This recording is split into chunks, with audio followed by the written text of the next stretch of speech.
Hey, welcome back to Basement Tapes, number 293.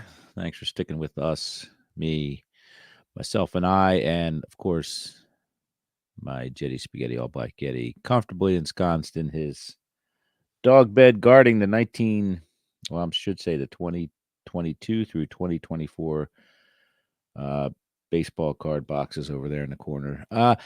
Let's get it on, as Limp Biscuit would say. 1976 to 1977 Topps Glossy inserts. These are hockey cards.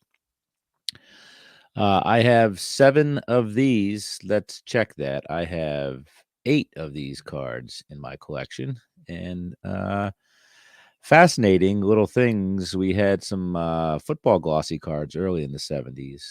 We've had Topps game cards, sort of shaped the same way back in the late 60s. Hockey inserts, though, they're throwing them out there, getting people to buy those hockey cards because you know how Canadians are. They're a little tight with the money. So let's throw some glossies at them. Canadians do love their glossies, as do hockey fans. So let's get over there. Again, 8 of these bad boys. 22 total, we're told. $491 average value, total value $108. $40 to $80 for a set of these south of the border, folks.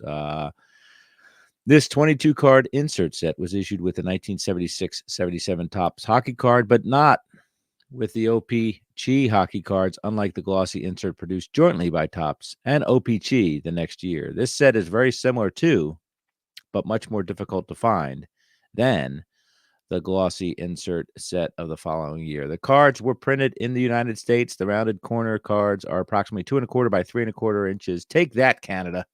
We got ourselves glossies. You don't.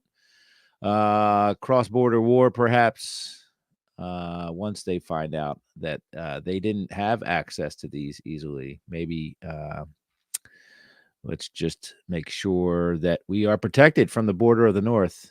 The White Walkers are coming down for us for our glossy cards. 22, we said. Let's look at the top 3 here. Bobby Orr, man, he has had quite a run in the 70s. He's your number 1 card. Ichiban.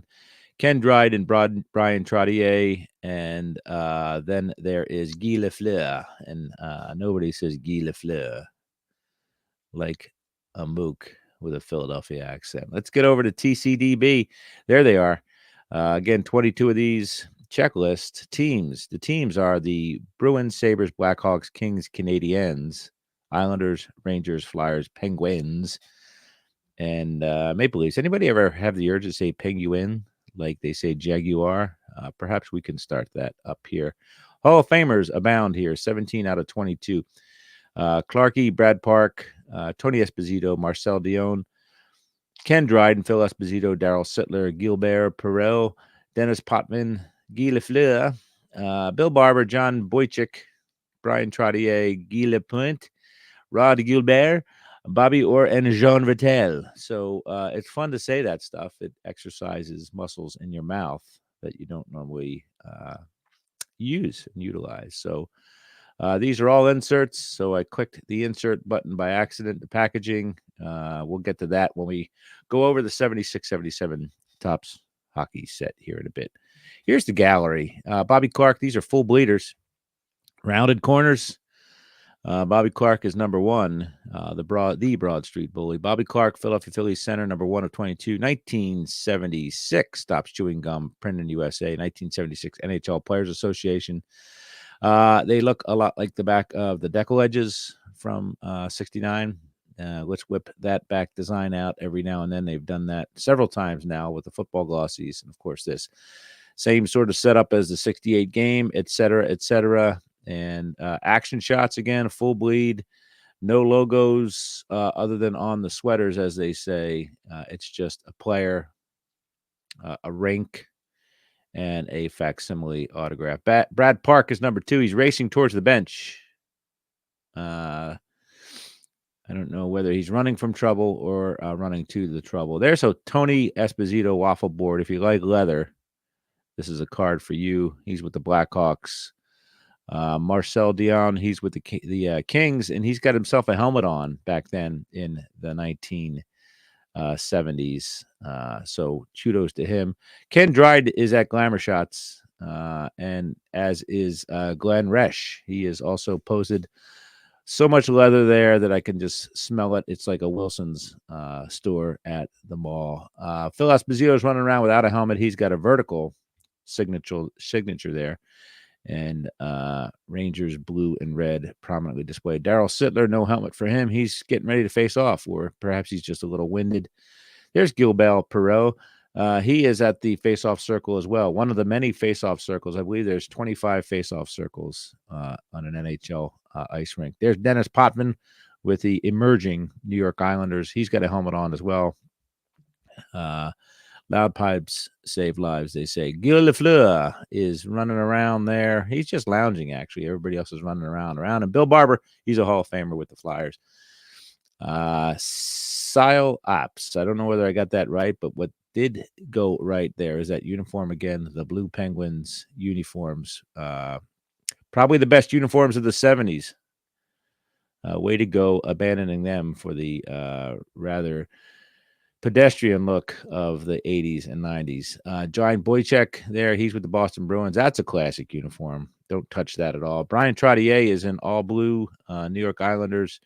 He looks young and ready to go, lift some trophies in the future. Dennis Hull with the Blackhawks. Guy Lapointe with the Canadiens. He looks like, wow, he looks like one of the monkeys.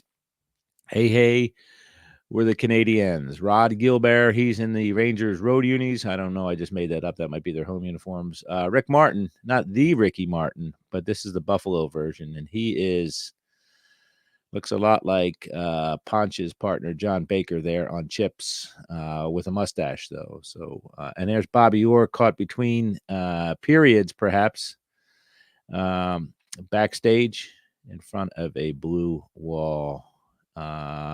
Reggie Leach, he's another Flyer. A lot of Flyers in this set because the Flyers were pretty dang good back then. So nice signature there, Reggie Leach. Jean Rattel is racing towards something. Perhaps the desserts have been just put out in the locker room. He's headed to the locker room, wants some desserts, and I bet you his gloves and his skates are pretty stanky, so he can't wait to get them off as well. So that's the 76, 77 Topps Glossy. Topps only, folks. Don't at me, Canadian people. We got them. You didn't. And yeah, so that's Basement Tapes number 293. And I'm about a third of the way through this, not actively pursuing it. But when they come to me, they come to me. And truth be told, I had one of these when I started the Basement Tapes. Now I have, like I said, 8 of them, part of a collection that came my way of 70s hockey. And see how things change. Fortunes change just like that. So keep your nose out there. Let people know you're collecting and look at your collection grow. I like to think maybe I put a Steve Garvey card in there, and just everybody's reproducing now because Steve Garvey is so fertile. But perhaps it's just my collecting karma, not my Steve Garvey seed spreader that I put in there. So anyway, thanks everybody. Basement Tapes 293, like I said many times, and we'll see you folks down on the ice in one of the face-off circles.